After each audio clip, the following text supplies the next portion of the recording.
Hello and welcome to Total Truth Show, our very first one for 2024, episode 51. Today we're going to be chatting about the truth about grief. My name is Aldwyn Altuney from the Gold Coast in Australia. And my name is Ken Kleinberg, and I am coming to you all the way from the USA, San Diego County, California. And I'm Maria Belanic, and I'm from Vancouver, Canada. Yay, we're coming to you from all over the world. We'll be straight back with this very exciting episode all about grief right after this short introduction.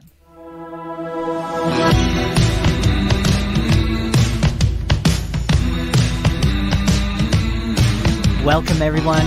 Welcome to the Total Truth Show, hosted by myself, Ken Kleinberg from San Diego County, California. And I'm Aldwyn Altuney, known as the Media Queen from the Gold Coast in Australia.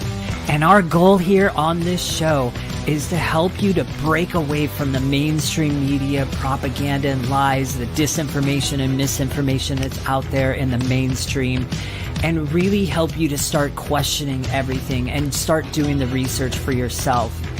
We want to punch through all of that disinformation and misinformation. Our goal here is to raise global consciousness to quantum critical mass and then pave the way for a new awakened civilization. And we would love for you to come along for the ride. Don't take our word for it. The things that we share here on the show, that goes for our guests too. Start doing the research for yourself. Start going and asking the questions for yourself. Get out there and really find the real truth behind things. So with that, let's get started, you guys. Let's dive into today's episode. Once again, welcome.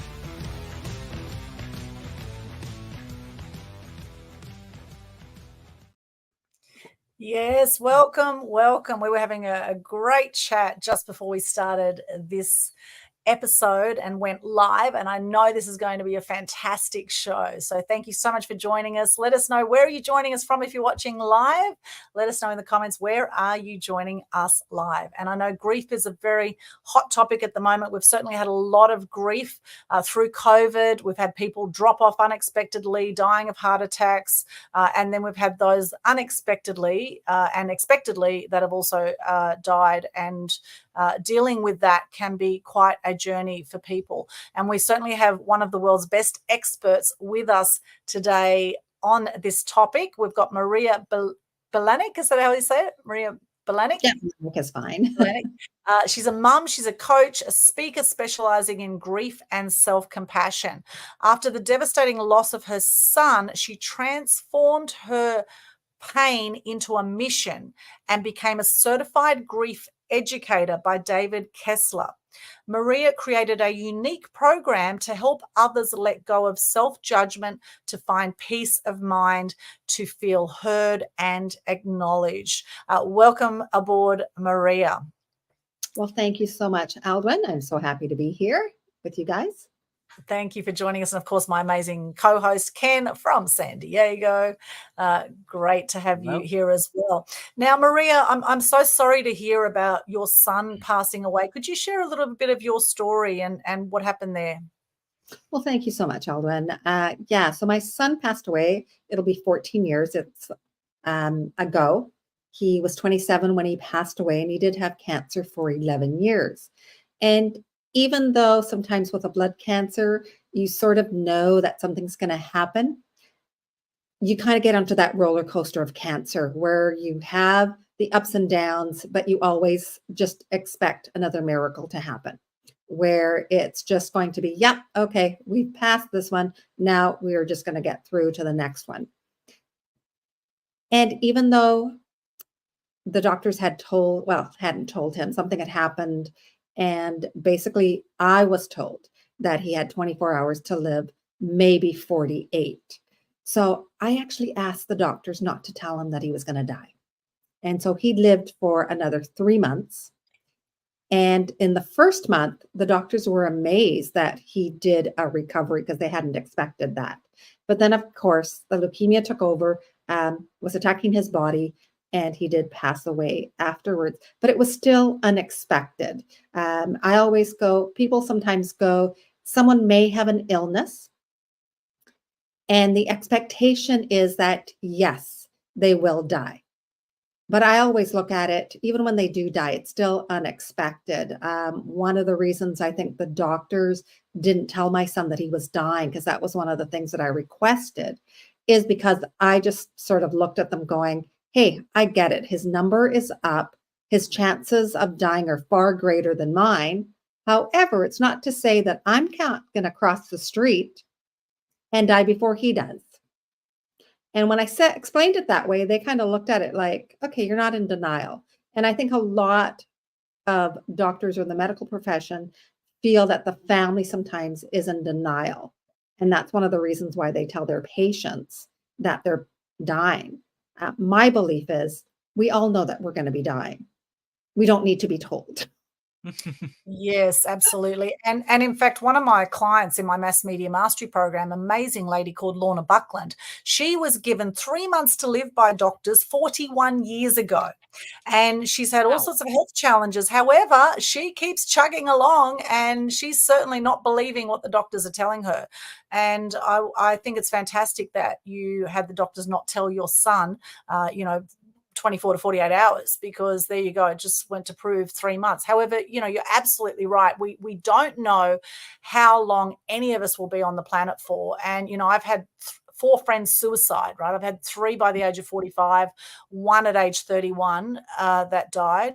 And that was depression. That was however, totally unexpected. Yet I've got aging parents. My dad's about to turn 86, mum's about to turn 80, and I've just been watching their health go downhill gradually over time. Mum's got dementia. Dad's survived 3 heart attacks, prostate cancer, diabetes. He's recently had pulmonary edema. He's been in hospital twice in the last few months, waiting to get some shock treatment on his heart. Mum's feet just swelled up the other day.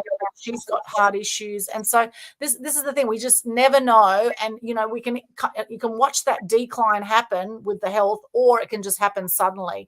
And either way, it's absolutely devastating. And just in the last few days, actually, I heard that on New Year's Day, literally 5 days ago, a very dear girlfriend of mine, Debbie Cliff, she survived the floods in Cairns. She lost everything in the floods 1 week before Christmas, and yet she was still out there doing her best to help others. Yet on New Year's Day, she had a heart attack and died. And I believe the stats are around 70% of people who have a heart attack, their first heart attack, they die on the first heart attack. And we never know when that will be. And she was only in her 60s. She was young. She was vibrant. Yes, she had some, physical issues she was dealing with.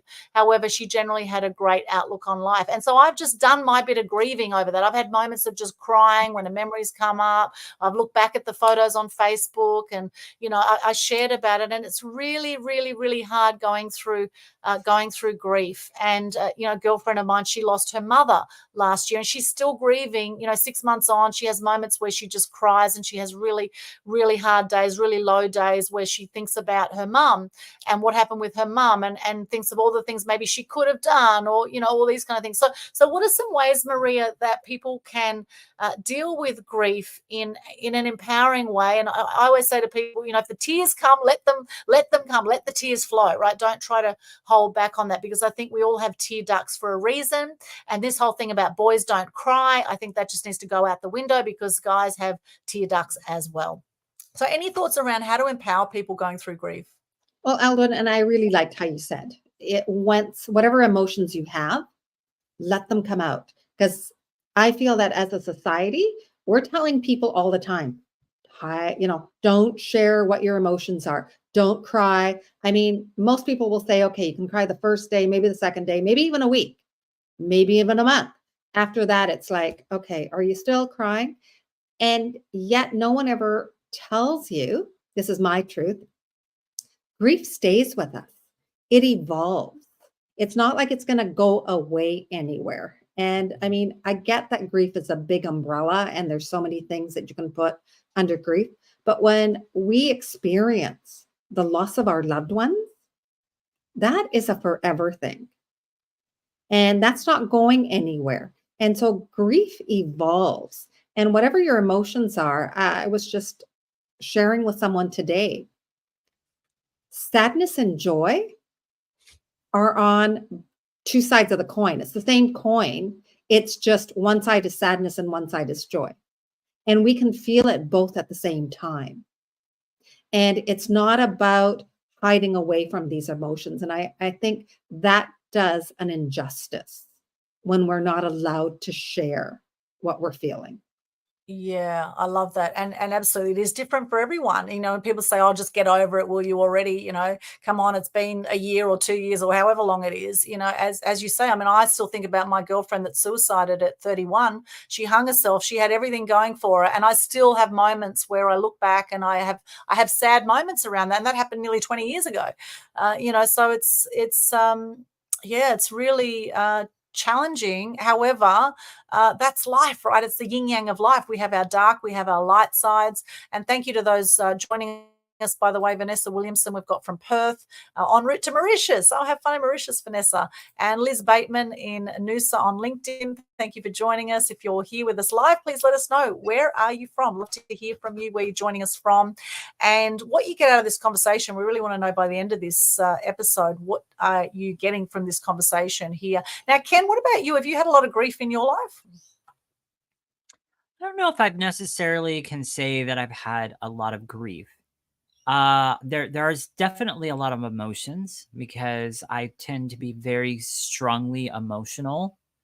And I'm going to tell you something. There are times, or there have been many of times, that instead of embracing those emotions, and grief can be one of them. So, I mean, have I had periods of time in my life where I've grieved over something, a loss of a pet or what? Yes, absolutely. But when it comes to like these emotions overall, I've always and so what I've learned not to do is I've learned not to fight with them. I have learned to let them be, embrace it, and move through it, is basically what I've learned to do. See, there was definitely a time in the past where I literally wanted my emotions shut off, because I was tired of being discouraged. I was tired of stress. I was tired of fear. I was tired of anxiety. I was tired of all of this other stuff. But what I've learned is instead of fighting with it, let it be. Let it have its space. That's not to say that when you're in a state of anxiety or fear that you make decisions based off of those. No, you let it be. You ride yourself through it. You accept it, and you move through it. And I do think, that's really, there's a lot of truth in that. And even with grief and crying and stuff like that, Aldwyn, you made a good point. Often men are looked at, or can be looked at, as weak if they are stuck in a period of grieving. And I don't agree with that. And I think, it's, if you need a month, 2 months, 3 months, 4 months, a year to move through that and embrace that and walk through it and not fight through that, then so be it. The moving on, if you will, comes by you walking through that and giving it the space that it needs. So I don't know if any of that makes sense. I hope it does. Yeah. But Yeah. Absolutely. Don't fight it. Go with it. Go with the flow more so. And there's a great saying that they say in Landmark. They say, be committed, not attached. Because at the end of the day, there's so much we can't control that often many people get upset about, or they get angry about, all these things we can't control.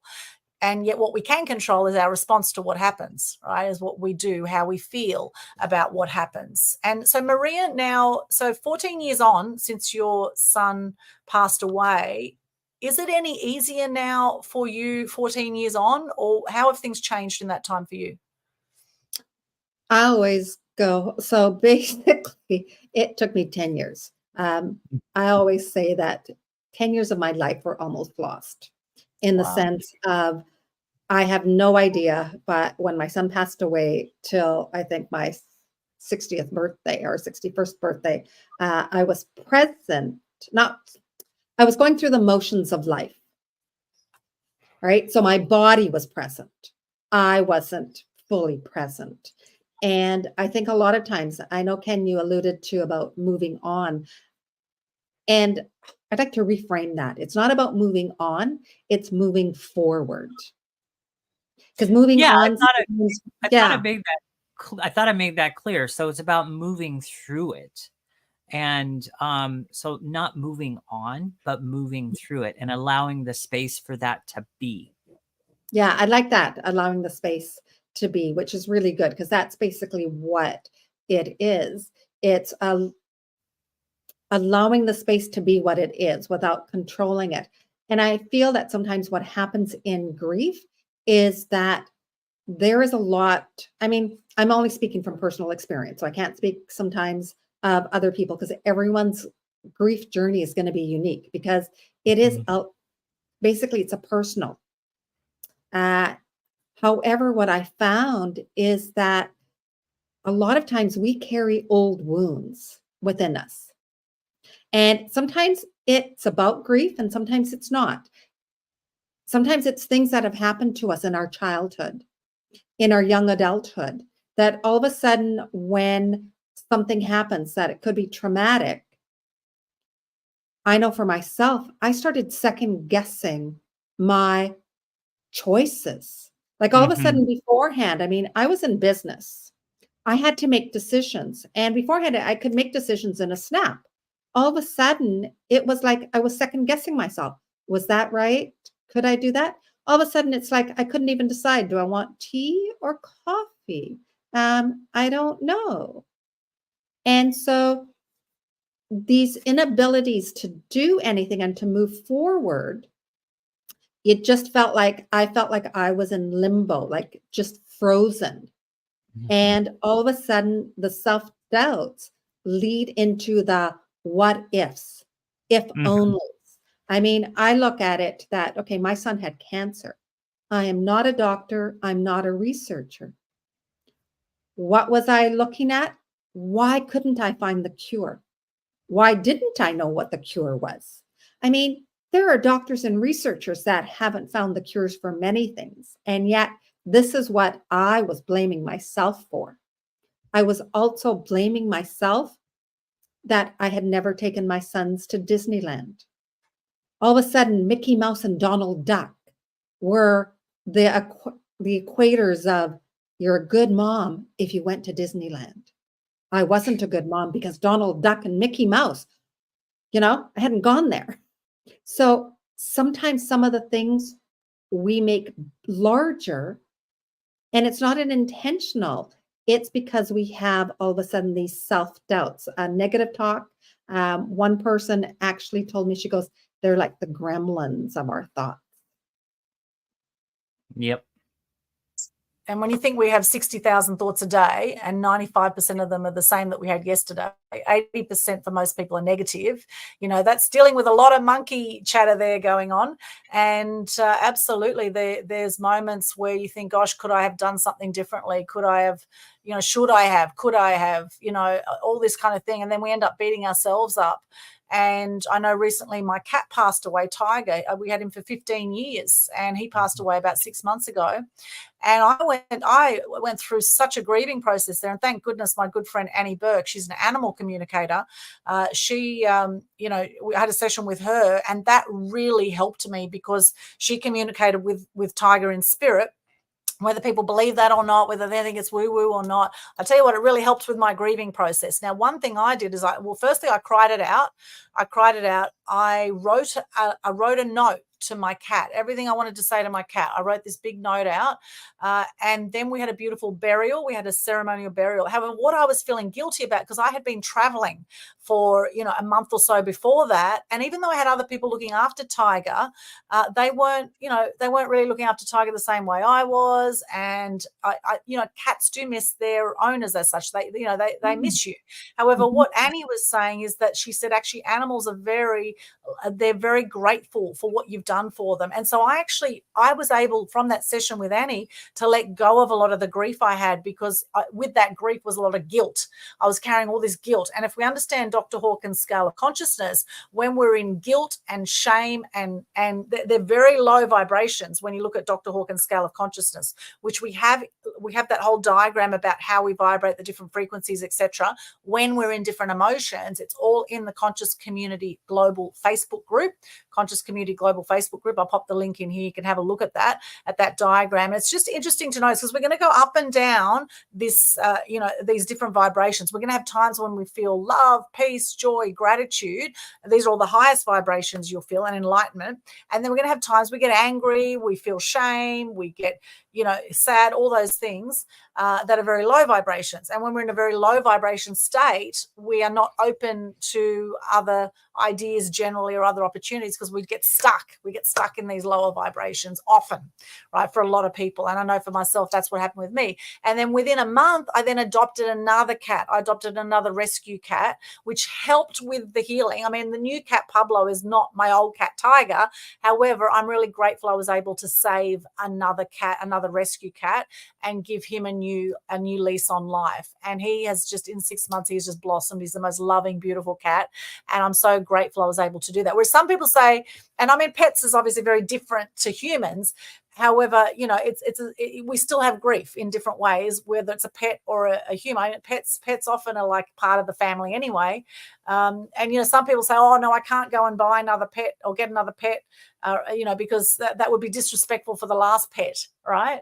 And obviously for you, Maria, you're never going to have your exact son back as such. However, you could choose to adopt a child if you wanted to, right? I mean, I'm not saying you would want to do that, but some people might, do things like that might, help them feel that they take in a foster child or something like that, or, to help out for a while, and that might, ease a bit of the pain.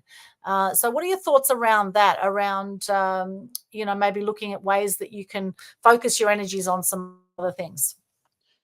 Well, I mean, I love the part that you said about focusing your energy on something different, or it's really about finding purpose in life. And it is about giving back sometimes. Sometimes when we put the focus on our own selves, we sit in the pain. And it's not to say that the pain is going to go away when you are finding purpose. I know for myself personally, I used to volunteer beforehand. All of a sudden, when my son passed away, I couldn't volunteer. My energy was spent. So it wasn't something that I could do. But I do know other people, if they haven't volunteered previously, all of a sudden that's what they're drawn to in regards of helping someone else. Like if you can help others, it actually gives you purpose. And really that's what we're looking for. It's like, what is going to get you out of bed? And part of that sometimes is, I always go, if you're in the morning state, basically just getting out of bed takes courage. Brushing your teeth takes courage. Taking a shower, like just taking care of your own self. And a lot of times we're not giving people sort of the appreciation or cheering them on, saying, you know what, that was a great day. You got out of bed, you took a shower, and take it slowly. It's not, and again, whether it's a child, a person, a pet, one of the things that I have learned through taking my certification is that your grief is your grief. So there's this hierarchy of, I have a pet loss, you have a spouse who's passed away, or a child. So there isn't like this thing about some things at the top, and then there's the different layers of what's more important. Your grief is your grief, and that's the worst kind of grief. So there's no comparison. And I think sometimes society likes to compare and saying, okay, your pet died. No, that's not important because it was my person. No, it's actually equally hard. And I think that's one of the things that I'd like to sort of say is the truth, because a lot of times we want to compare. And sometimes it's more because of controlling. Sometimes it's because our own grief hasn't been witnessed by other people. And usually what it means by witnessing is that someone hasn't acknowledged the pain that you're going through. And really, that's, as a human being, that's what we want. We want someone to acknowledge that you've been hurt, that you have gone through a profound loss. And a lot of people are just sort of, I always like to say, it's like sweeping things under the rug. I mean, in society nowadays, yes, we are uncovering a lot of truth and we can speak it, but there are still some topics that are sort of in that taboo section. And it's funny, grief still seems to be one of them. Yeah, and yeah, absolutely. And I love what you said there, because absolutely it is an individual journey, and no one really knows what happens for people really with grief when the tears come, and when, I know for me it's often a memory will pop up, or I'll think of a moment we were together, or there's all these little things that I think of, and it's like the tears flow, but there's also the joy of the moment that I remember from back then. Mm-hmm. And yeah, getting emotional just thinking now about my friend Debbie. There's still times that, I think of us when we're watching the sunset in Cairns, and we did some selfies together, and I took photos of her taking photos of the sunset, and she took photos of me, and, just simple moments like that, that I remember, because I didn't see her in 9 years. And then I saw her and stayed with her, and I saw her for a few days, and it was just like the 9 years hadn't passed. It was that kind of friendship. And we were seeing each other every week up until that point for about 5-6 years. And then she moved from the Gold Coast to Cairns, and saw her once in 11 years. And then now she's dead, and that's it. And I think every time someone passes, or a someone, whether it's a human animal or an animal, whether it's an animal or a human that passes that you were connected to, I think every single time it reminds me how precious life is, and how it's important to make the most of every moment, to be present with the ones that we're with when we're with them, because we never know when will be the last time that we see someone. We never know. And the older I've got, the more I've seen people just drop off, have just die, whether it's heart attacks in their 50s, which I saw quite a bit of during COVID. And now, of course, my parents, at any moment they could go. And I think of those, like my auntie was married for 60 years. Her husband died. This is in Turkey. Her husband died after a 60-year marriage, and she died 11 days later. And this is they say this is a real thing, dying of heartbreak is a real thing. And they wanted to be together. And I think of that with my parents. They've been married 53 years, and now they're both going downhill fast together with their health. I mean, they're doing their best to hang in there. However, the health is just not like it used to be. My dad's mind is really sharp. Mum's got dementia, so her mind's starting to go. But, these things happen, right? And there's nothing I can really do about it except try to encourage them to eat certain foods, or take certain tablets and certain, vitamins, which they do actually a mix of the vitamins plus the pharmaceutical tablets. And I've seen with the pharmaceutical tablets that they've given my dad recently, interestingly, he's got less energy now. He has to go to the toilet all the time. There's lots of side effects of these medications.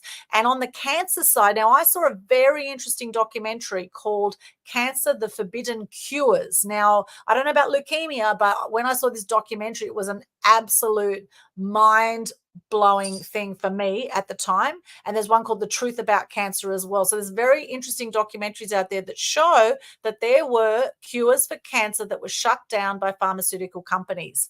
Now, do your own research on it. And I must say, if I had leukemia, I really wouldn't know what to do, to be honest. And everyone has their opinion on what you should do if you have cancer. You should do this, you should do that, blah, blah. And at the end of the day, everyone has to decide for themselves what is best for them. However, you will find a link to that Cancer, the Forbidden Cures in the Conscious Community Global Facebook group, which I have put into the comments. So you can have a look at that and see for yourself. Just keep an open mind is what we suggest here on Total Truth Show. Question everything, right? Particularly when it comes to health. Now, I know Ken's an expert in this topic. Ken, have you got something to say about that one? So, I haven't done a lot of research on cancer and cures and different things like that, but I have seen enough. And I have heard enough to know that absolutely 110%, there are some pretty solid cures out there that have been shut down. What do I mean by shut down? I mean shut down as in the sharing of that information has been squashed. It doesn't mean the cures went away. It basically means the people that were sharing that truth got censored. And, you know, I really find it interesting how, you know, how these things happen. So if they are getting shut down, why are they getting shut down? If it's an actual cure for cancer or something like that, why is it getting shut down? And, you know, it's interesting, especially around a lot of topics when it comes to health and different things. Actually, a lot of things. The biggest reason why things get shut down or censored or squashed, one of the biggest reasons, and it actually is a key factor in finding what the real truth is and finding out what's really going on out there. But so what's the answer? Why? Money. That is it. Plain, simple, it's about the money. It was squashed pretty much because if these things come out and people start using more natural ways of healing themselves, what we were designed to do anyhow, if we start adapting these practices into our life, what goes down the tubes? Their money-making machine basically goes down the tubes. So, I mean, I'm going to leave it right there, but I just do find it very, very interesting how these things get shut down. And yeah, there's plenty. I mean, if you do the digging and you do enough digging and you dig deep enough, you're going to find those documentaries that are out there that show the cures of cancer. Here's one that a lot of people don't know. Ivermectin. During the I'll just say C19 of 2020. I'm saying it that way for censored stuff. During that time, ivermectin could have been just a wonderful, wonderful cure for all that was going on and help, but it got shut down. Recently, I've discovered through watching a few, you know, short video series and different things like that, ivermectin is actually a form of cure of cancer. Interesting enough. Also, one other thing I will add here as being a health coach, one of the biggest, you know, here's something that's very, very interesting, you guys, and this is something that anybody can do today. One of the biggest food items that cancer feeds off of, one of the biggest things that cancer feeds off of, actually, it's kind of two. Refined carbs, carbohydrates, and sugar. Those are the two main things that feed cancer. If you starve cancer by starving yourself of those things, which, right? I mean, as a health coach, I'm going to tell you, limit your sugar. As a health coach, I'm going to tell you there is no essential carb. You don't need them. Do you know that? There's no essential carb.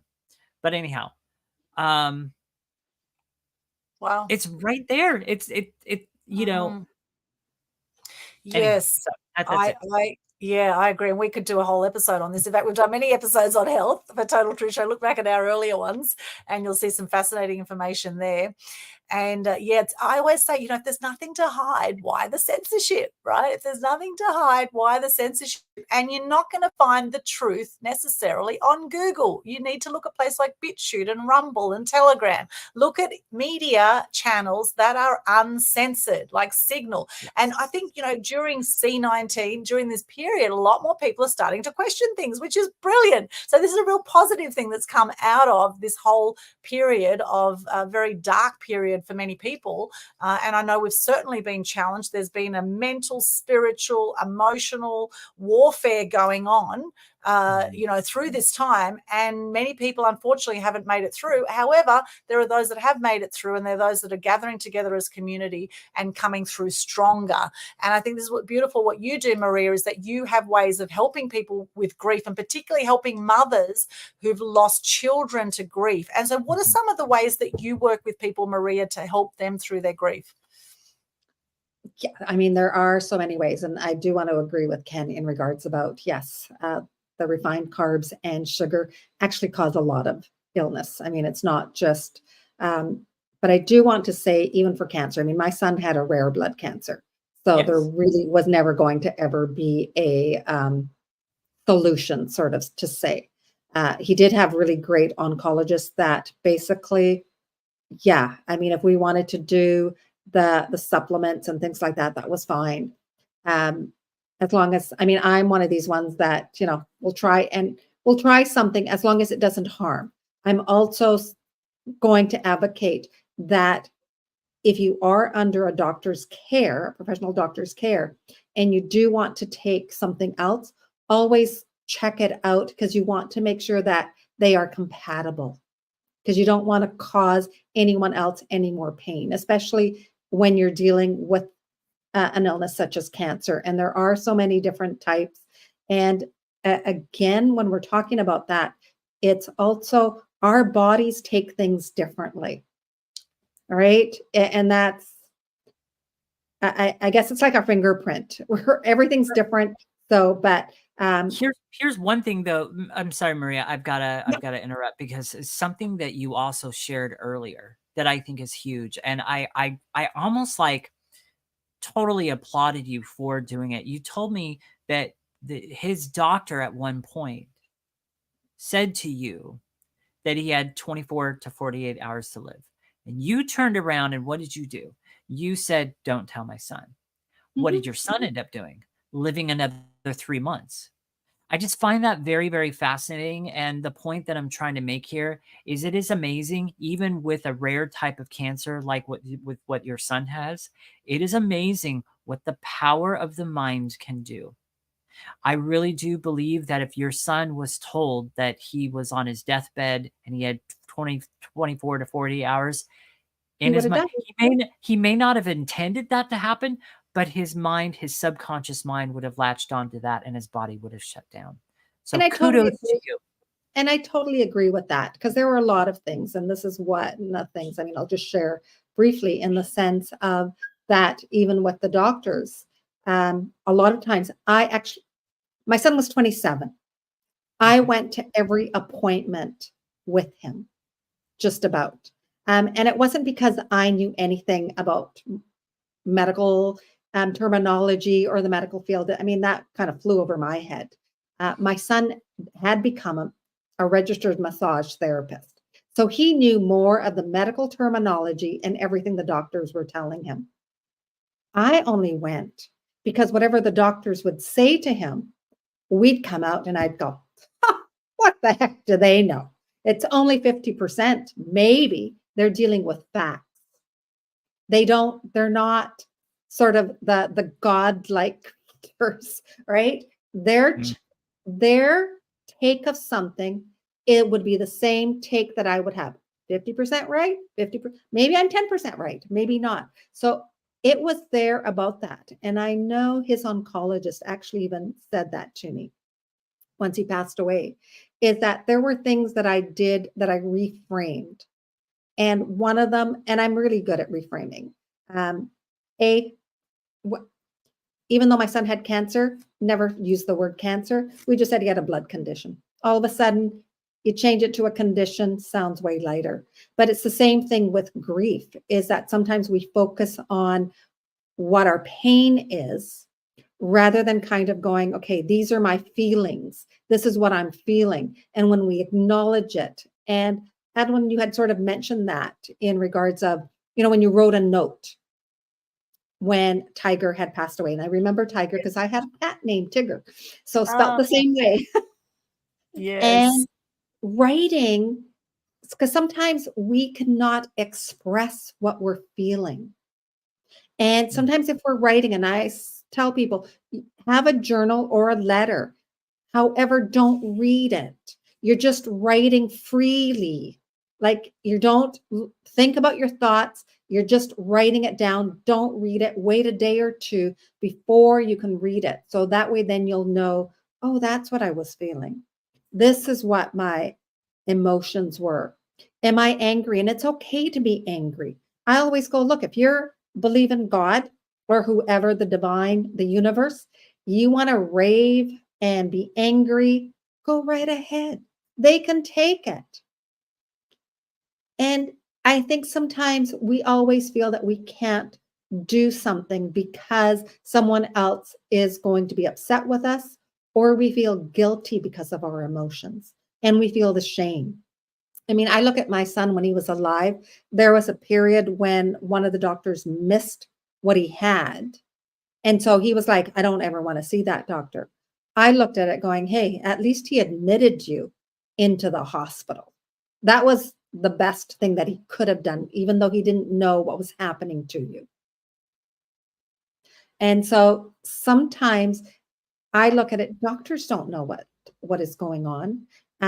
We sort of have to say what's going on in our bodies. And we also have to have, if we cannot be an advocate for ourselves, have someone else be that advocate. And I think that's one of the reasons why coaching is really important, because a coach is going to be your advocate to say, what are you feeling today? And it's going to say, that is valid. Don't ever make your feelings unvalid. Don't ever make whatever you're going through be lesser than. And I think sometimes that's what we're taught. We're taught to sort of not, as you said, don't question something. I mean, I know personally for me, I was getting told, why are you stuck? When are you getting over it? When are you moving on? Like, seriously, and I found that when I stopped listening to people and chose to say, grief is going to be with me, it sort of lifted this heavy weight. And Aldwyn, you also attuned to about, our spirituality, our physicality, our emotions. Grief affects us all in our bodies. Because one of the things that when we suppress our emotions, it affects our bodies. And I know that firsthand because all of a sudden I had body pains that I never had beforehand because I was suppressing emotions. And all of a sudden I had body aches. So I went from where I couldn't have a massage therapist touching me beforehand because they're like, man, your body's so stiff, to someone just tapping me on the shoulder. And all of a sudden it was like, ouch, you just hurt me. Like that hurts so much. Complete opposite. And yeah, fascinating. What's interesting about that too is I 100% agree with that. My grandma for years and years and years had diverticulitis. And she got diverticulitis from her husband that left her for another woman.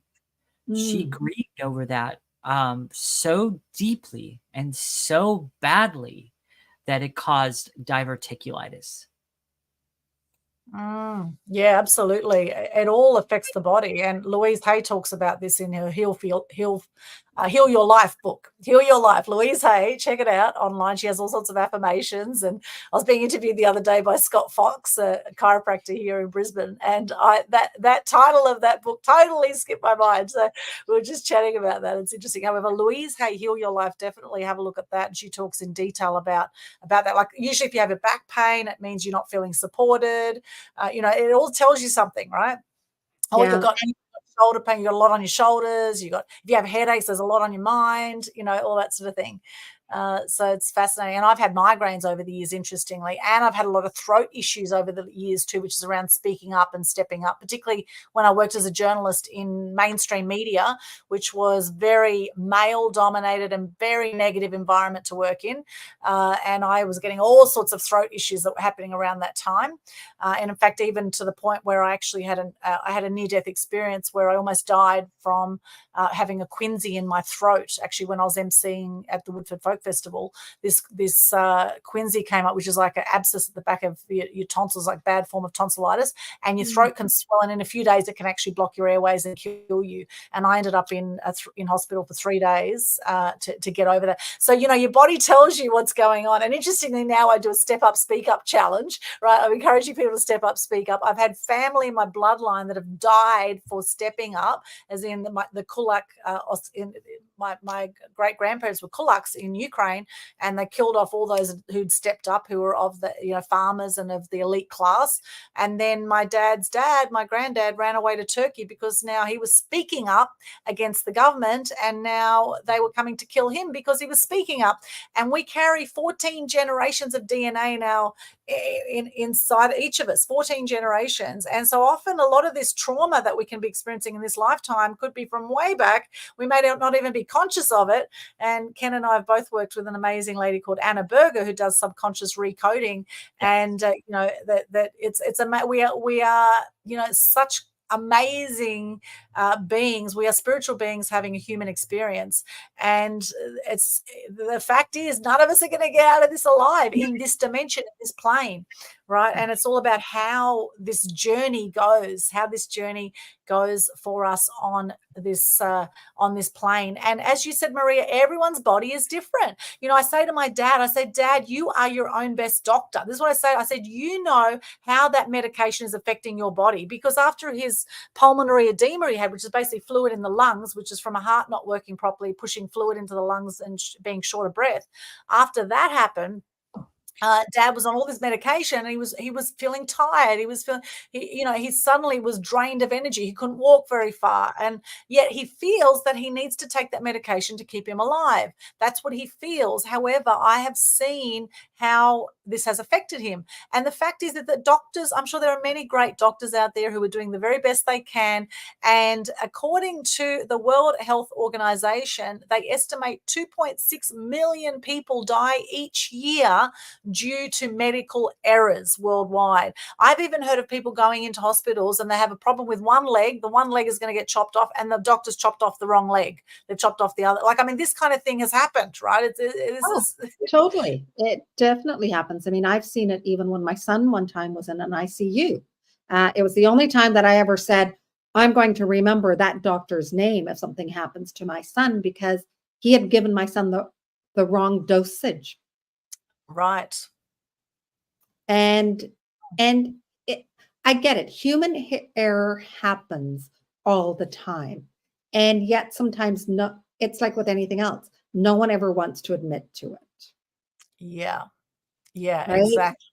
Except unfortunately, that human error, especially when you're in the medical field, can cause someone to lose their life. So this isn't something about, I used to be in real estate, and I used to say, wow, people are so concerned about losing a penny than they are about what it is that they're putting in their mouths. Absolutely. Death by knife and fork is the saying I've heard. Death by knife and fork. We haven't heard that.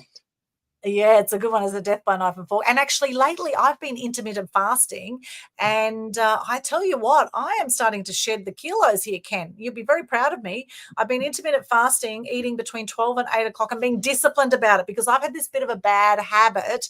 I get the midnight munchies sometimes, want to eat chips at midnight, and I've been really disciplined. Just 2 days of intermittent fasting, and I am already, my tummy has gone down half its size. So wow. I feel amazing.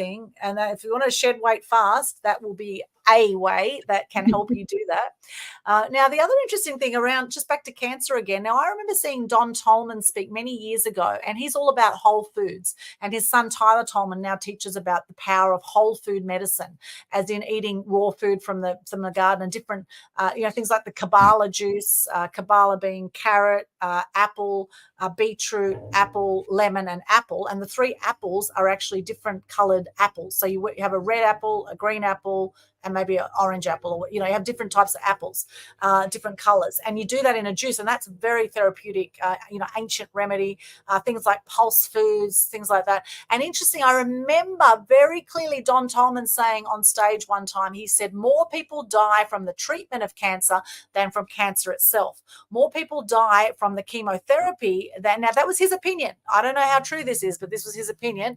And then, and then I watched some of these cancer documentaries. I watched the Thrive documentaries, and it said there, if you want to know what's going on in the world, follow the money trail, just like Ken said, right? Who's profiting from chemotherapy? Who's profiting from these treatments, so-called treatments of cancer and of any kind of condition out there? And who's profiting? The pharmaceutical industry. Who's profiting from all these pills that people get addicted to, that are being dished out left, right, and center? And we've become like a pill-popping society, where people think, I'll just take this pill and you'll be fine.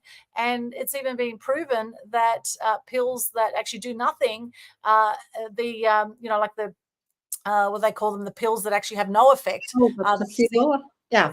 Placebo effect. The people actually feel sometimes when they take a pill that they think is going to do something, even when there's nothing in that pill, that they will actually feel better because they feel that they're taking a pill that might be working. So, back to the power of the mind again, right? And this is the power of the mind when it comes to grief too, because we can dig a bloody big hole for ourselves sometimes, right? And one in 3 people have depression. And, it's our choice how long we choose to stay in those dark places.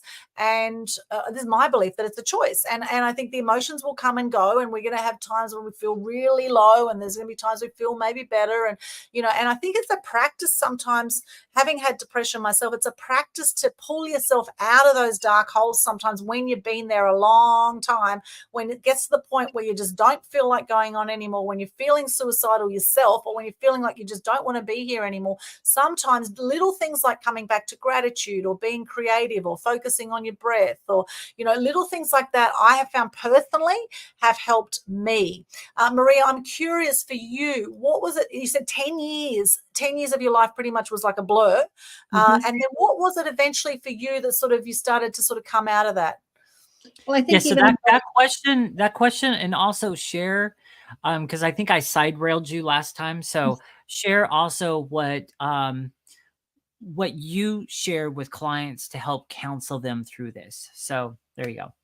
Yeah. And there is. So a lot of the techniques are going to be the same in regards about the breathing, the journaling, the writing, the EFT, like the tapping.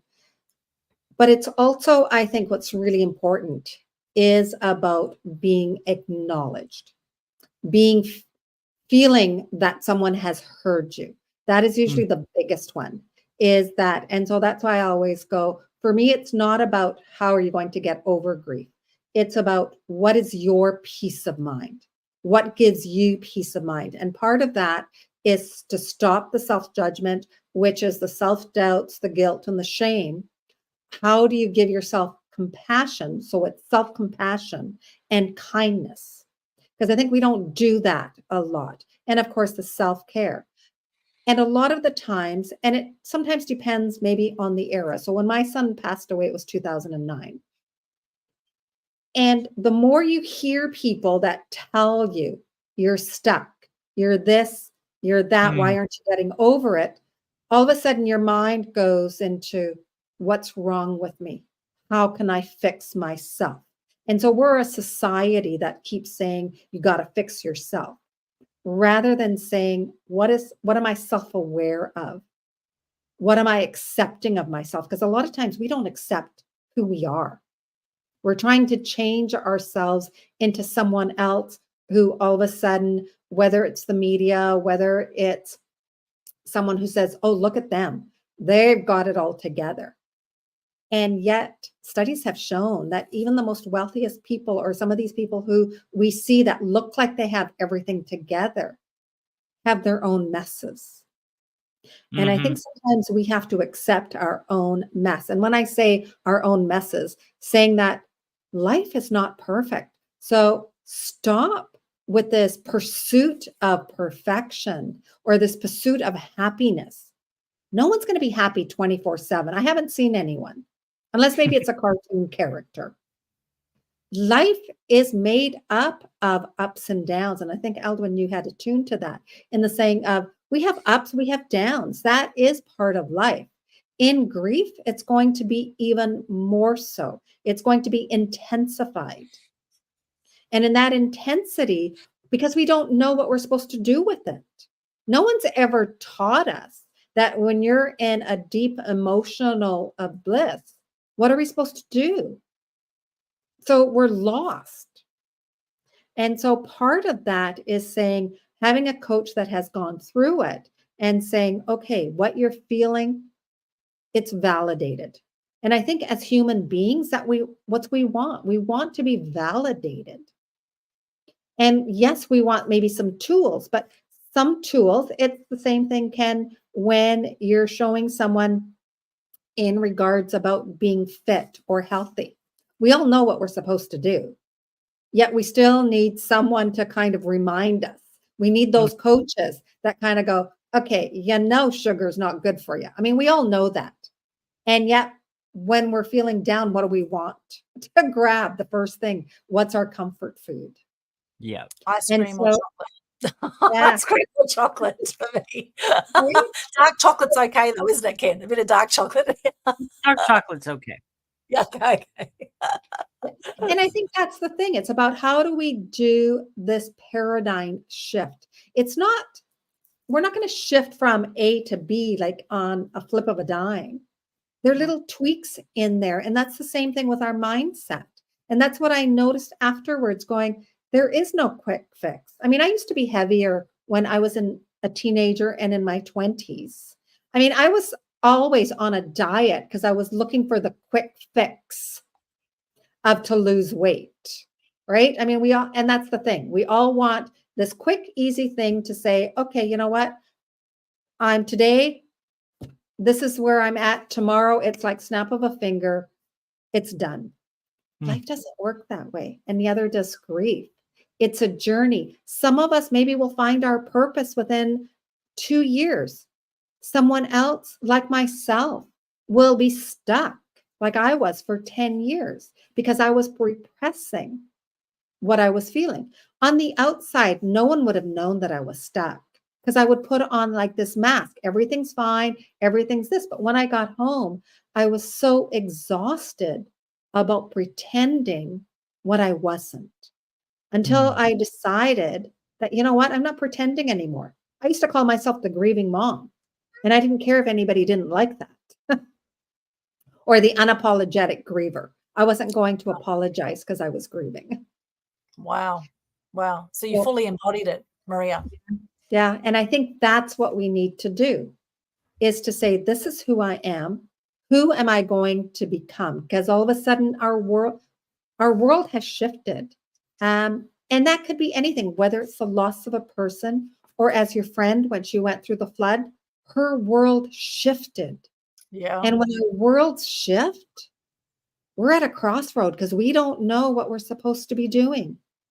And unfortunately, we're waiting for someone like to come and rescue us. There is no one who's rescuing us. We have to be our own rescuer. We have to be our own hero or heroines. Yes. I love that, Maria. Wow. Amazing. And you do have a program coming up, don't you? Yes, I believe. in February. It's about letting go of self-judgment, or the self-judgment detox, however you want to word it. Yeah, I think that'll be amazing. And I'm looking forward. I'm actually going to be doing it myself as well. So looking forward to doing that on the 22nd of February. February 22nd. And I love it that I'm going to give a plug into Aldwyn because she's the one who helped me choose the date. February 2nd month, 22nd at 2 p.m. Pacific. Yay. Yes, that's awesome. That's Pacific time. That's PT. So for those in Brisbane, it's going to be 8 a.m. the 23rd of February. And if you're in Bali, which I'll be in Bali at that time, it'll be 6 a.m. for me in Bali on the 23rd of February. So I can't wait for that. I think that'll be amazing. And I think for a lot of people too, I think going through grief, it can feel like a really lonely journey. It can, because it is a personal thing, right? And sometimes you feel, well, no one else really feels it like I feel it, because I had this kind of connection with this person that no one else really had the same kind of connection with that person or that animal or whatever it was. And so it can feel really lonely. And I think doing programs like this, I think, is going to be a fantastic way to help people heal as well, to know that they're not alone. Yes, there might be different levels of grief or different feelings of grief or whatever that might happen. However, grief is grief still, right? And there's also that similarity of also having moments where we feel that grief, and it's okay to feel that grief. And I'm really glad lately there's been a lot more men's groups have been coming together to discuss things and to cry together and to laugh together and all those things. And, because traditionally men, and I know a lot of men, as I say, my 3 friends took their own life in their early 40s, 3 male friends. And it's very common. A lot of guys in their 40s take their own lives. It's absolutely tragic, of course, for those around them, those left behind, when that happens, when they choose to take their own life. And the whole thing about, voluntary euthanasia, well, that's a whole other topic again. Some people say, well, they want to be able to be there to say goodbye to their loved ones when they pass and that kind of thing. I mean, that's a whole other discussion that could come with that. I want to mention here before we wrap up today that the average life expectancy, we had a little look at this before we went live today, and this is fascinating. The average life expectancy of people in the US is 77.28 years. In Australia, it's 83.2 years. Canada is 81.75 years on average. Europe is about 80 years. And worldwide, the average worldwide based on 47 countries is 73.79 years is the average life expectancy. Now, we know people have lived well past their hundreds. There's people in the blue zones around the world that have lived well beyond that, and they're saying that life expectancy is now increasing as medical advancements have happened. And knowing all that, it's still unexpected, as you say, Maria. It's still unexpected when someone goes, even if they're 100 or they, you might think, okay, one day, like I'm thinking now with my parents, one day I'm going to get that call, right? One day I'll get the call on my, one or both of my parents would have passed away. And I'm bracing myself for that now, because I don't know when that's going to be, but all I know is I'm watching and witnessing them going downhill fast with heart condition problems, with dementia issues, with whatever health conditions are coming up. It just seems to be that, it seems to be getting worse as they're 80, 86 years of age, roughly. Things are, going downhill there for both of them, unfortunately. And I think the best thing I can do now is make time for them right now and be there for them as much as possible. Looking back, Maria, at the situation with your son, and considering other people you talked to who've had grief, what are some things that you would say, looking back, that maybe you wish you'd done, and that now you can bring that wisdom into helping others back then? Is there anything there that you sort of wish that you did more of? Yeah, I think for me personally, because I didn't have support, I mean, the groups that I had attended were all about getting over it. So there wasn't any groups that really were fully supportive and saying you're validating in what you're feeling and what you've gone through. And so that would have been something that I think that I would have done. And also sometimes really just sort of looking at, rather than repressing my emotions, to actually honoring them. Because we don't honor our own selves, and we don't honor our feelings or emotions. And we're so focused, I think sometimes, I'm going to speak as a woman, there are certain people of us that seem to give more, like take care of everyone else. I looked at it that in the 11 years that my son had cancer, I never really looked after myself. And I know when I was taking the course, that was one of the questions, because why all of a sudden did I crash? I didn't give myself self-care. And that is something that, as a human being, we really need to care for our own selves first. And self-care isn't selfish, because a lot of us, I think, we're taught to, like, if you're looking after yourself, you can't. You're supposed to look after everybody else.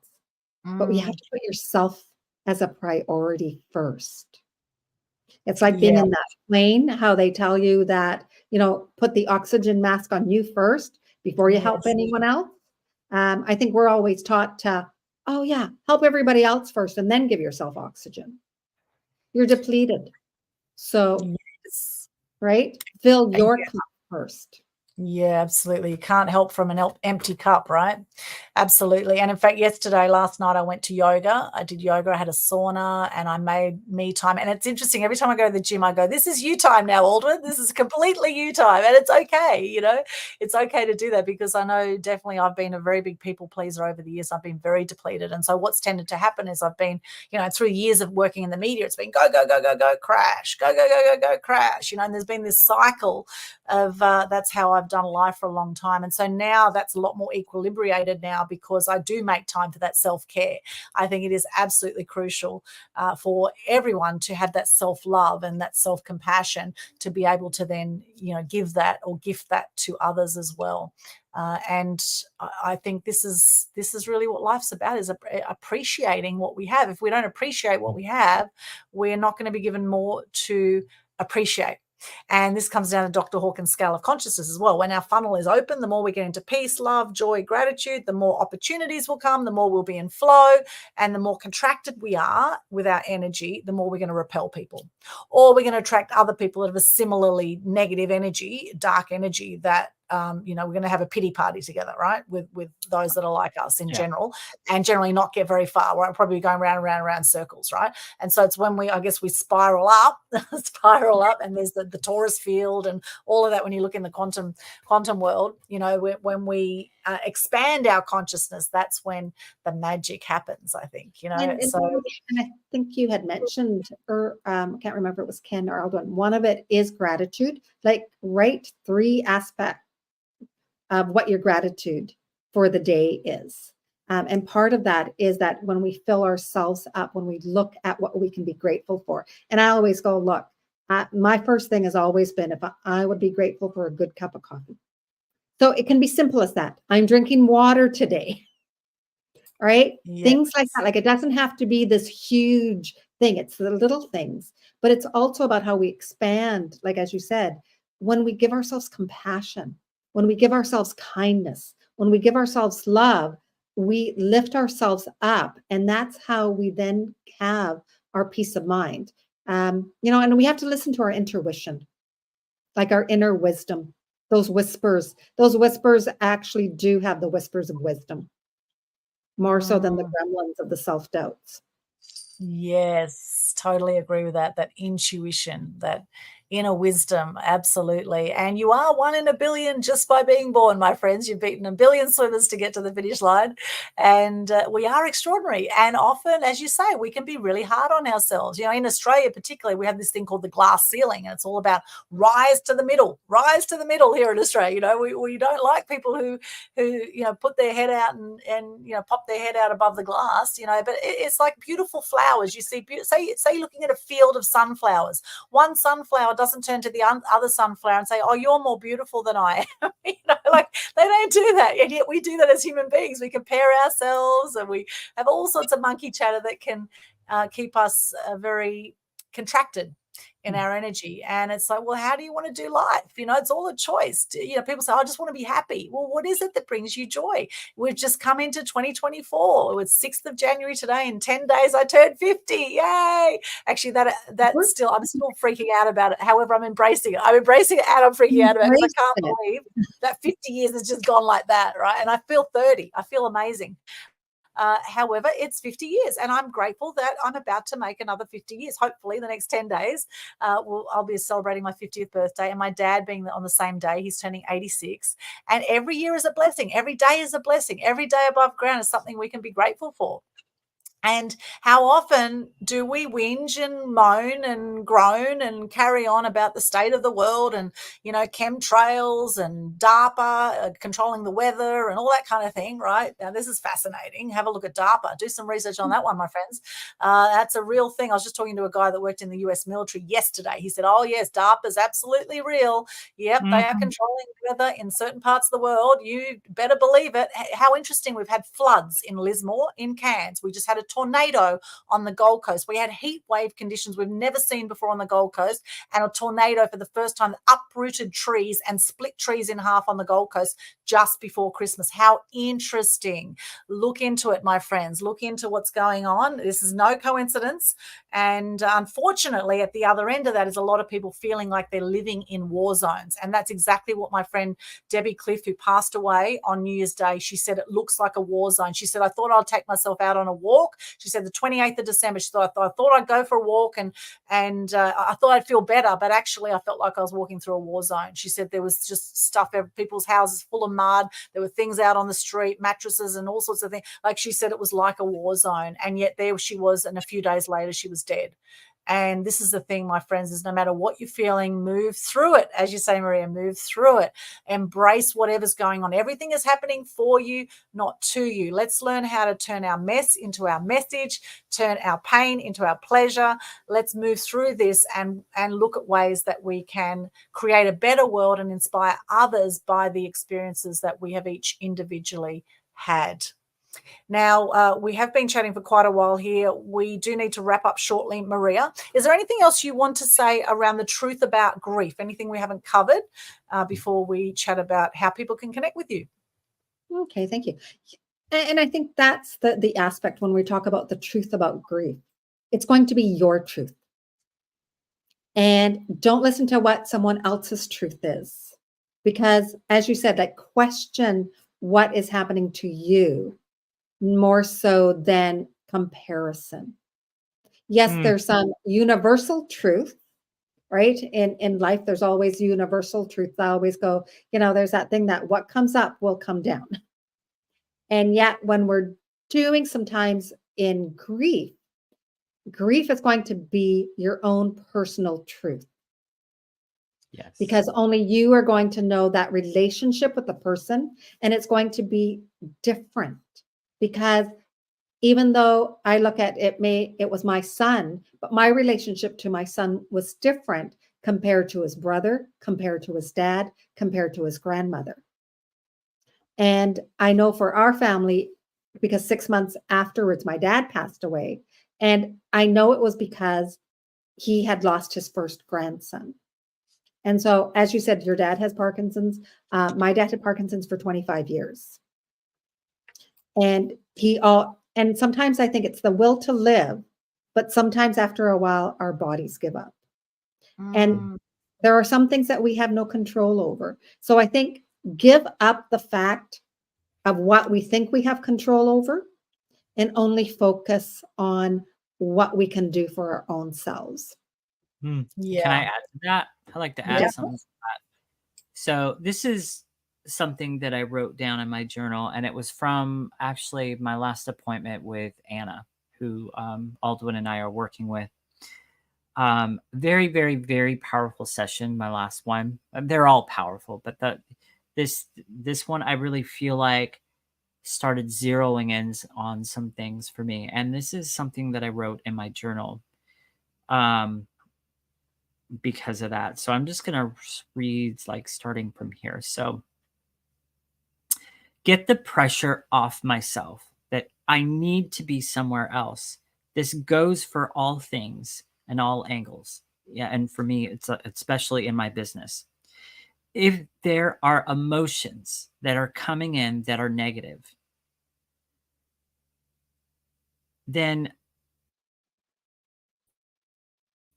I need to tell myself, okay, this is exactly what I am supposed to be experiencing right now in this moment. Bring it on. Don't fight with it. Let go of the attachment that emotions are a bad thing. Write it through. Stop the judging, especially in these times. Stop judging yourself for it. Stop beating yourself up over the way you feel. Ride it through. And in that, don't make decisions with fear or anxiety, because it brings a negative experience. That is something that I have struggled with in the past, making decisions based on fear and anxiety. Don't do it. Ride through the emotions and simply be until you start feeling the joy. Now, I'm going to preface that, until you start feeling the joy. As Maria has already pointed out, this is not an overnight process, you guys. Sometimes it can be. Sometimes you just got an off day and the next day you're fine. But in these major times that we're talking about, it's most likely not going to be an overnight thing. Some of these things are going to be a year, 5 years, 11 years, as Maria has shared. But that doesn't mean that you get to sit there and beat yourself up. That doesn't mean that you get to sit there and just fight your way through it. Ride it through. Let go of the attachment. The emotions are bad things. Allow the space. Now, Maria, continue. That is beautiful. And you're so right. We have to look at life as a journey, and grief is a journey also. It's something that it was the unimaginable that happened, and we had no control over it. So you're right. We have to let go of the judgment that we feel that we had control over something. How many times do we feel like we're the super person, that if we had the wave of the wand, we could stop whatever was going to happen? And that's what self-judgment does. It stops us. And because of that, then it's the guilt. So it's about honoring ourselves. And I loved how you used the word joy, because that is what I always use, is that we're not looking for happiness. It's what brings us joy. And as you said, be in the present moment. Be right where we are right now.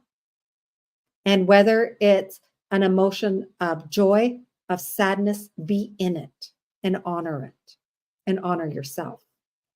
Oh, it's just beautiful. I'm loving all this sharing. And I was actually just thinking of a lunch that we had with us, a few friends on Tuesday this week, and it was an intentions lunch for 2024. And around the table, we did some sharing around the table there, and we all shared 3 things that we want to do or want to do more of this year that will bring us joy. 3 things we want to do or do more of that bring us joy. And the first things that come to my head were sing, dance, and play ukulele, for example, right? And I actually shared a post on my Facebook. And interestingly, my friend Debbie Cliff, she was in a band playing the ukulele. And we talked about me interviewing her on Media Queen TV, and it never happened. However, when I saw her in 2021, I did a video on Facebook at a ukulele jam where there's about 20 people playing ukulele. And I literally got the news the next day after this intentions lunch, which was on the 2nd of January. On the 3rd of January, I heard that she'd passed. And I was just saying that I want to play more ukulele this year, which is one thing I'm going to be doing to bring me more joy. And thank goodness I captured that bit of video of Debbie when she was playing ukulele. We didn't do the interview, however, I did capture a snippet that I can now look back and remember her by. And I would highly recommend for those, this is something I would say for, anyone who feels that they really value someone in their life, is interview them, right? And I did a 1-hour interview with my dad, which I've actually shared on social media. And that was very, very precious. We've shared that around with the family. And, one of my family members said that was priceless, doing that video, 1 hour of dad sharing his story on camera. And now, of course, his health's going downhill. And right now with the tablets he's on, he needs to go to the bathroom every 15 minutes. And he stayed on that live interview for about an hour until he really needed busting to go to the toilet, right? So I would say don't wait. Get those videos now.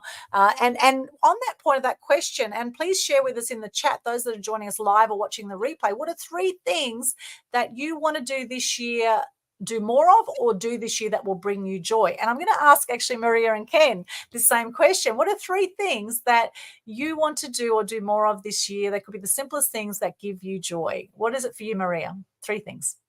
3 things. 1 is, of course, taking more photos, because I look back, and that is where it's the lack. Like, I don't have a lot of photos of my sons when they were in their 20s, or right. It seemed like after graduation, all the photos stopped.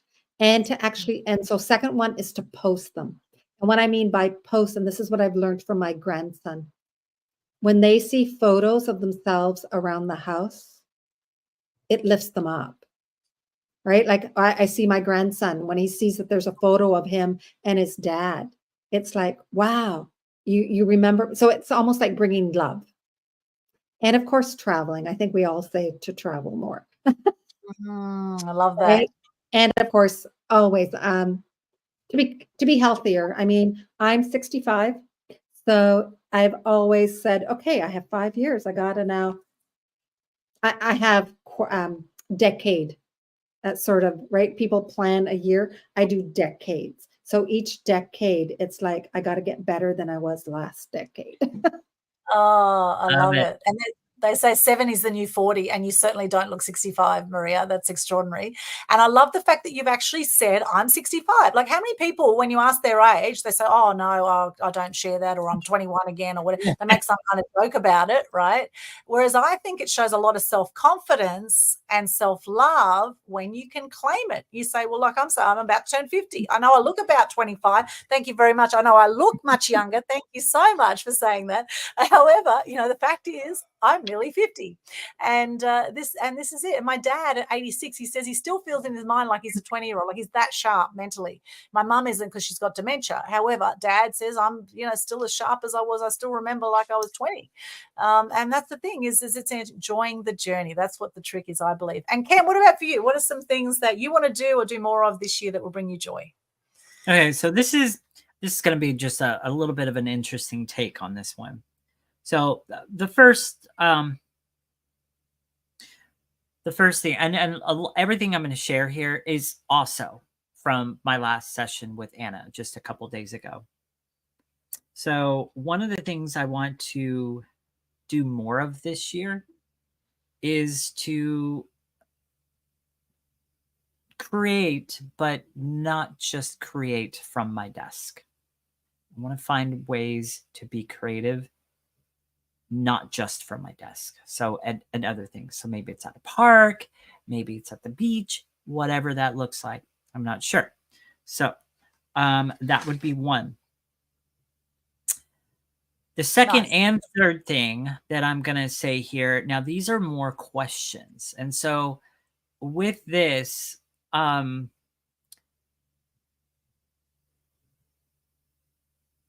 Anna was sharing this with me, she also finished with what she was sharing in this particular section I've written down, is these are the only questions that I should be contemplating. Well, what are they? And this is what I want to be contemplating every day. Every day when I wake up, through the day, I want to be asking myself these questions, and I want to be acting on them. So that is another major thing that I want to change this year and to be more aware of this year. First question: what can I play with today? Oh, I like that. Now, that is a very open-ended question, and it's supposed to be that way. Perfect. That is an opportunity. That is an opportunity for you then to open up your mind and look for what you can play with and be creative with today. What can I play with today? How can I just make it easy, simple, and fun? If I could do anything, what would I do? If I could do anything, what would I do? Put aside judgment.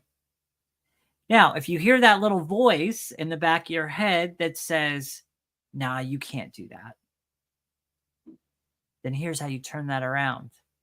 And again, this is stuff that I want to be contemplating on a daily basis. Here's how you turn that around. Nah, you can't do that. That's too big. Well, I know I can't do that. But if I could, how would I do it? Love that. You see? And the last two is, how can I have fun? And what brings me joy? These are the only questions that I should be contemplating on a daily basis. The only purpose in life is to enjoy life. So that's what I will share. Love that, Ken. I particularly like the bit about playing with yourself, because I've been single for a while now, and I think that's just fantastic. Somehow I just knew that you were taking that. When you said it, I just kind of ignored it, and I was just like, I'm gonna move forward because I know we're Well, I all thought it was juicy. Welcome to the Total Truth Show. We share our truth no matter what you might think. There's no censorship here. You guys knew what I meant by that, though. We did, yeah. Play with yourself more, basically. And for those watching, we encourage you to play with yourself more too. Okay, I'm actually going to write those questions down. Well, they bring you joy. I mean, we're here to have orgasmic experiences, aren't we, Ken? Come on. Lord. Oh Lord, this person next to me, I'm not sure about her, but she's my co-host, and I do love her dearly. Oh my gosh, you gotta have fun. You gotta have fun. You gotta have fun, I say. You do. How much censorship has there been around sexual things in the past? Gosh, how much there's people in the 70s who've never had an orgasm. But anyway, let's not go there right now. So some people might want to... For the disclaimer, you guys, when I was putting that question out there, I was not referring to that kind of playing with yourself. Playing, right. We were just talking about playing in the sand. Got it. Right. However, it's true that being creative is a very good cure for depression and also for grief, I would imagine. And being creative could be cooking something, preparing something. It could be doing some artwork, doing some art therapy. It could be singing, dancing, painting. There you go. So how can you be more creative? Creative ideas. Yeah. What can you play with today with creative ideas? How can you be more creative and thinking outside the box? That's what it's about. That's what these questions are curating, is thinking outside the box. And if you run into that voice that says, no, I can't do that. Well, yeah, I know I couldn't, but if I could, how would I do it? Yeah. Like coloring outside the lines. Yeah. Love it. Love it. Thank you, Anna Berger, beautiful Anna Berger, our subconscious recoding specialist from Melbourne. We love Anna. And you can look back at one of our previous episodes and check out an interview we did with her. She's extraordinary. So now back to you, Maria. So we've got this course coming up. Now, how can people come and join this program you're about to do? Okay, so they can contact me at hope@mariabelanic.com. My link, I have a link tree at Grief and my Instagram. Okay, we'll show you. So maybe the best one probably is, of course, hope@mariabelanic.com. mariabelanic.com. Okay, hope@mariabelanic.com for the email, or Instagram. You could send a DM to beautiful Maria on Instagram, and that's instagram.com/unraveling grief. Unraveling spelled UNRAVELLING. Grief is GRIEF. Is that the correct spelling? Unraveling. Yeah. That's unraveling grief. Yeah. Misspelled unraveling, but hey, I'm not the best of spellers, but hey, that's okay. Okay.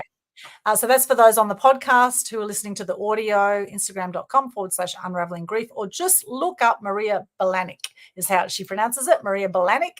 I think I say Belanic Australian. Anyway, we've got three different accents going on here. We've got the American, the Canadian, and the Australian. So we have three amazing worlds in one. Speaking of Australian, I just found out that you guys, and I found this out through Anna, that you guys say Z. The letter Z, you guys say Z. Why? We say Z. Well, that's how we were educated. So it's English. Canada says Z. We don't say Z. We say Z. Oh, yeah, really? Yeah. Really? See, she was trying to spell something to me, and she kept saying Z, and I'm going, what? Oh, what? You said and then Z. She finally caught on, and she's like, oh, this is how we say Z. And I was just like, oh. I've never heard of that before, and it confused the heck out of me at the time. But now I understand. But that's interesting. Amazing. Actually, I had a great thing. great conversation with Mia Cedillo, who we interviewed on our last show, episode 50. And she interviewed me just yesterday on her show, which is going to be coming out in the next few weeks. And at the end of it, we got chatting about Australia versus America and some of the different ways that different people in different parts of the country speak. And, you know, I was saying that in Australia, people say, "G'day, mate," right? A lot of in the country areas, particularly, they go, "G'day, mate." And I say, "What do they say in American?" She goes, "Howdy, y'all." You know, some of the southern states, "Howdy, y'all." So, you know, we go, "G'day, mate, howdy, y'all." You know, and then like Australian, some of the redneck Australians go, "Yee, effing yee." You know, a lot of effing swear words come out often with the certain demographic. You know, the country people and the, you know, some of the tradies, they speak a bit like this, "Yee, effing yee, effing." Anyway, I'm not going to say it here because this is a clean show, as you know. So, but anyway, it's a sort of, well, sometimes, mostly a clean show. Anyway, moving right along. So we love all the differences of all the different countries. It's beautiful. It's a beautiful thing. So connect with Maria. Come along and join us 22nd of February, 2 p.m. Pacific time. And that will be for those in Brisbane. Australian Eastern Standard Time will be 8 a.m. the following day and 6 a.m. for those in Bali like myself, as I will be at the time. And Maria, what's a favourite quote or motto that you live by? I don't have a favorite quote because actually I find them and it's like, oh, I love this one, this one, this one. My motto basically is about being present. Be present in the moment, like right here, right now, not thinking about yesterday and not thinking about the future, but being right here, right now. Yeah, I love that. Love that. Thank you so much. And I think that is absolutely important for all of us to be present. It is a gift that we give ourselves and we give those around us because we can't control the past or the future. We can only control what we do right now. Being present in the moment is a beautiful way to create flow in your life and to give the gift of presence to others as well by listening. And we do tend to talk over each other sometimes here, don't we, Ken? However, we always get there in the end, and we have a lot of respect for our guests and really appreciate you coming on today, Maria. Thank you so much. And Ken, how can people connect with you?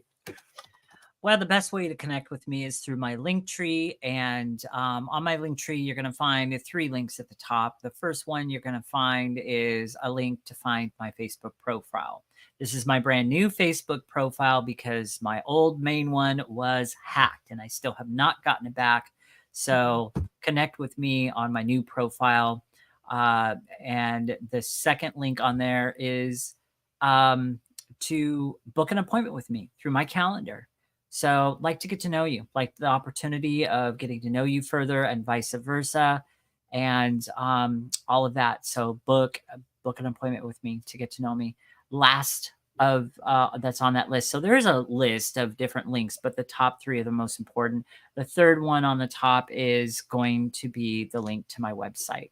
And so you can go on there, check out my website, check out my coaching packages, all of that, find out all about me and what I do and all of that. And so for those listening by audio, how you can find my Linktree with those 3 links that I mentioned at the top of the list is www.linktr.ee/FatFighterKen. And you'll see all of my links there, and then the top 3 that I just mentioned on the list. Beautiful. Thank you, Ken. That's /FatFighterKen. We have beautiful Tracy Corman, who lost her mother 6 months ago. She's the lady I was talking about, being present. I love that. She says Tracy's a very dear friend of mine. In fact, I've got a great interview I did with Tracy on Media Queen TV called How to Overcome Abuse and Depression. It's absolutely gold. And Tracy, in our 15 years of friendship, shared something in that interview that she'd never shared before. And I recommend go and check it out on Media Queen TV on YouTube. And in fact, those who want to connect with me, you can find all my links at linktree/Aldwyn. That's linktr.ee/Aldwyn. Connect over there. You'll see a whole lot of goodies in there. You'll see all my Instagram, LinkedIn, wherever you want to connect, I'll be there most likely.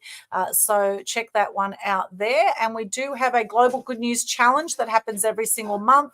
We also have the Step Up, Speak Up challenge group. Every day I encourage you to step up and speak up about something. And my favorite quote for the day, and we'll come back to yours, Ken, because we didn't get yours here, but my favorite is... thanks for forgetting about me. I'm coming back to you. So my favorite quote is Margaret Mead's one: a small group of thoughtful people can change the world. In fact, it's the only thing that ever has. Now, what about you, Ken? What's your favorite quote? Love it, love it, love it. Mine, yeah, I'm going to use it. Love it. Treat the word impossible as nothing more than motivation. That's by Donald J. Trump. Beautiful. Love that. Love that, Ken. Thank you so much. What a great show this has been. Maria, is there anything else you want to share before we wrap up today? And I want to thank you both for... You're welcome. For inviting me on your show. It has been such a delight and a pleasure. And Ken, I know we've just met. You're an absolute delightful. And I'm definitely going to check you out and your programs. And Aldwyn, definitely. I mean, you're an amazing woman. And I thank you for what you're doing and for sharing this show about the truths that are out there that a lot of us don't even know about. You're welcome. Yeah. It's been a pleasure having you tonight on our show. Just such an absolute pleasure. So thank you for being here. Yes, thank you, Maria. Love, love, love this show. And I'm sure it's going to help a lot of people who have gone through grief or who are going through grief right now. We send our love to you. We send all our love to you. And I do have my little love heart somewhere. Here it is. I'm actually going to give you lots of love right here. My little love heart, sending you much love for an awesome 2024. Thank you so much for joining us here on Total Truth Show. Please like our Facebook page if you haven't already. Check out Total Truth Show Facebook page. We're on all the podcast platforms. We've been streaming today to Facebook, YouTube, to X, formerly Twitter, to Instagram, LinkedIn. You can find it all over the place. Thank you once again. And we're going to be back with more amazing episodes. Stay tuned on Total Truth Show. Thank you so much once again, Maria and Ken. We will see you again next time. Bye for now.